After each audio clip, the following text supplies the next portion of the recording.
Hi guys, welcome to SJ Chat Room, and today we have a very amazing young gentleman. He goes by the name John Wayne, and he's here to share with us his journey. So karibu sana John Wayne. Asante sana.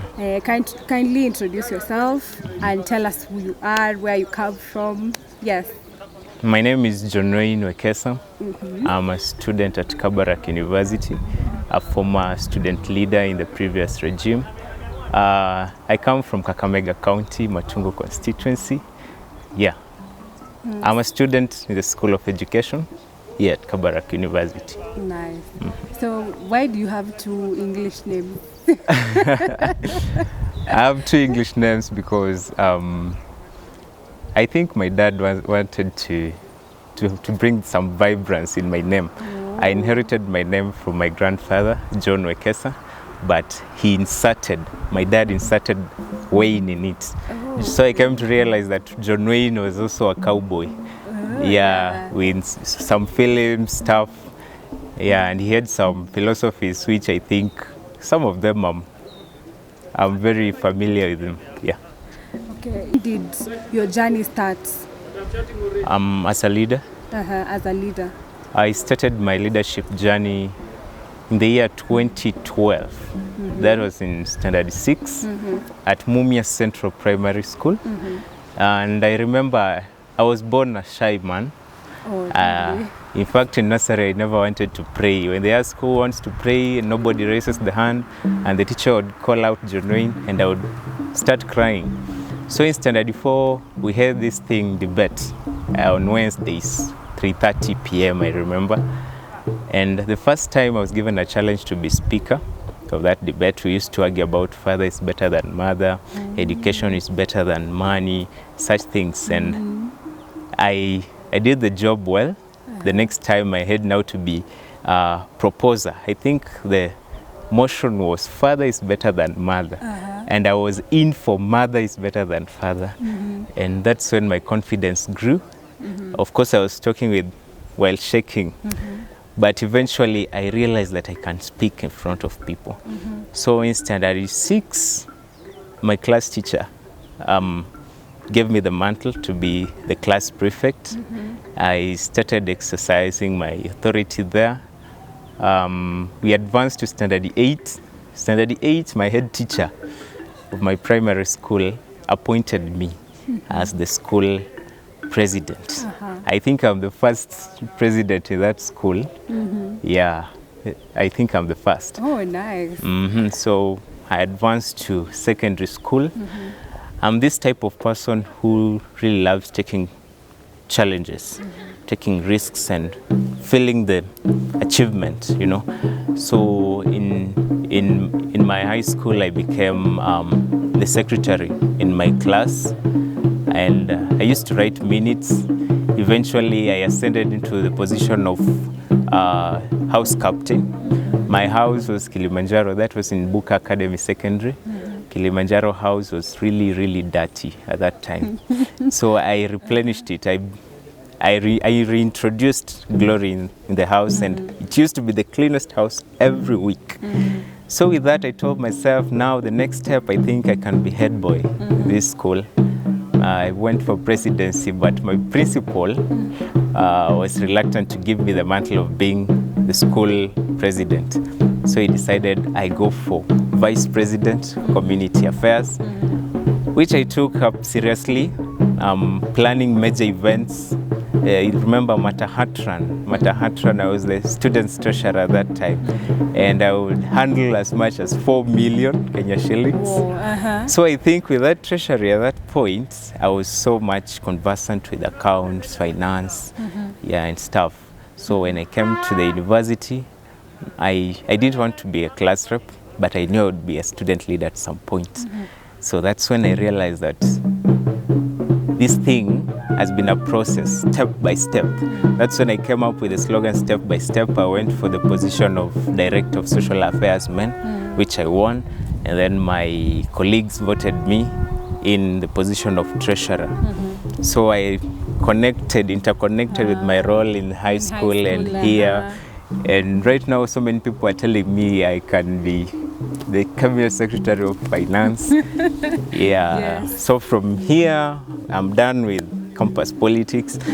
I believe if I go out there and into politics, I think I'll go for the Senate of Kakamega County, and maybe with time, by the grace of God, a president of this great republic. Oh, wow. Okay, so you've talked about Kusu. When was that time that you decided, now I'll vie for social affairs for a docket in Kabarak University, and specifically social affairs men? Why specifically that docket, and when was that time that you felt like you can do this? I got interested in 2021. Yeah. Initially, I wanted to vie for the position of Director of Library and Academics, but upon consultations, which I believe played a major role in decision making, I decided to go for the position of Director of Social Affairs Men. The reason is because I feel like the boy child is not really taking up his position in the society. The boy child is being submerged into different levels from where he was because of the women empowerment, which we are all in support of. But the boy child now has relaxed a little bit, so I wanted to bring back the glory to the boy child. Let him be proud of himself. Let him come out and speak. There's this notion that men don't cry, but I believe when they're alone, they do cry. Yeah. So that's why I wanted to go for that position, and also to create connections with students, to understand them better, and above all, to study administrative duties, to understand how things are done, to learn about policies, rules, regulations, how do you go about, so in order to solve issues and stuff. What has been your greatest achievement as a KUSO leader? My greatest achievement as a KUSO leader is to trying to get into the shoes of students majorly, and creating the rapport with the school management.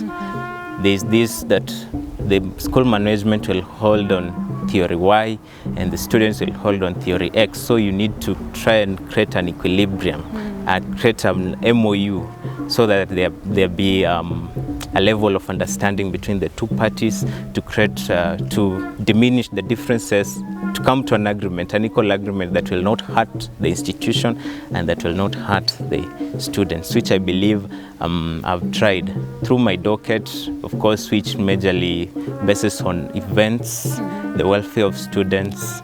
I've tried on that part. And what has been your biggest challenge? My biggest challenge now is this part of creating the equilibrium. The students will not understand. It's so difficult to convince them. They know their rights. They know we are paying this amount of money, but where is it accounted for? So there's these hitches and blows that come about. But as a leader, you don't have also to come out and yell and say, indeed, the institution is harassing the students.